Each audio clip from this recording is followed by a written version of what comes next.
ben ritornato in regione e soprattutto con questa delega alla montagna a cui lei tiene particolarmente. Sì, una delega alla montagna importante che si collega anche a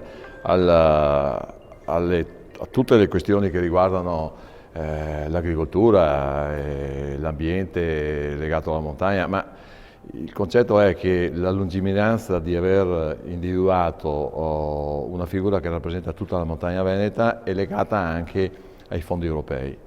e quindi in qualche maniera non c'è solamente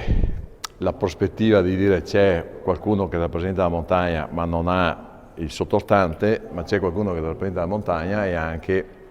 la possibilità nella modifica e nel raggruppamento dei fondi europei di dare anche delle consistenti, spero,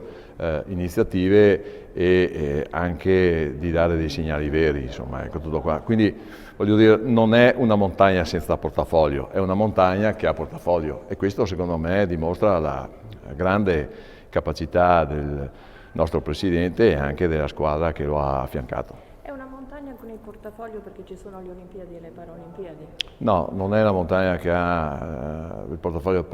è la montagna che ha una legge sulla montagna e che questa prospettiva della legge sulla montagna nazionale ha portato anche ad accorpare una serie di fondi europei finalizzati proprio a questo. Ed è per questo che in qualche maniera dobbiamo cominciare a lavorare con i dirigenti, con i funzionari, con la macchina per disegnare i bisogni di questa realtà. Poi se ci mettiamo assieme che alla montagna si mettono assieme anche agricoltura e tutto il comparto del primario, insomma in qualche maniera diventa una fotografia seria.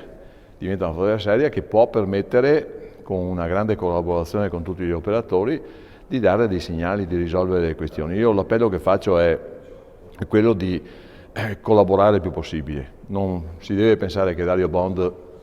perché ha preso tante preferenze, sia l'uomo solo al comando e che risolva tutto. Dario Bond è uno che cercherà di ascoltare tutti e cercare anche di prendere dei grandi consigli da persone che hanno grande esperienza, che la vivono la montagna e l'agricoltura,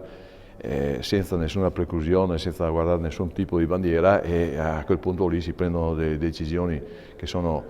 diciamo, vissute assieme e che possono essere delle decisioni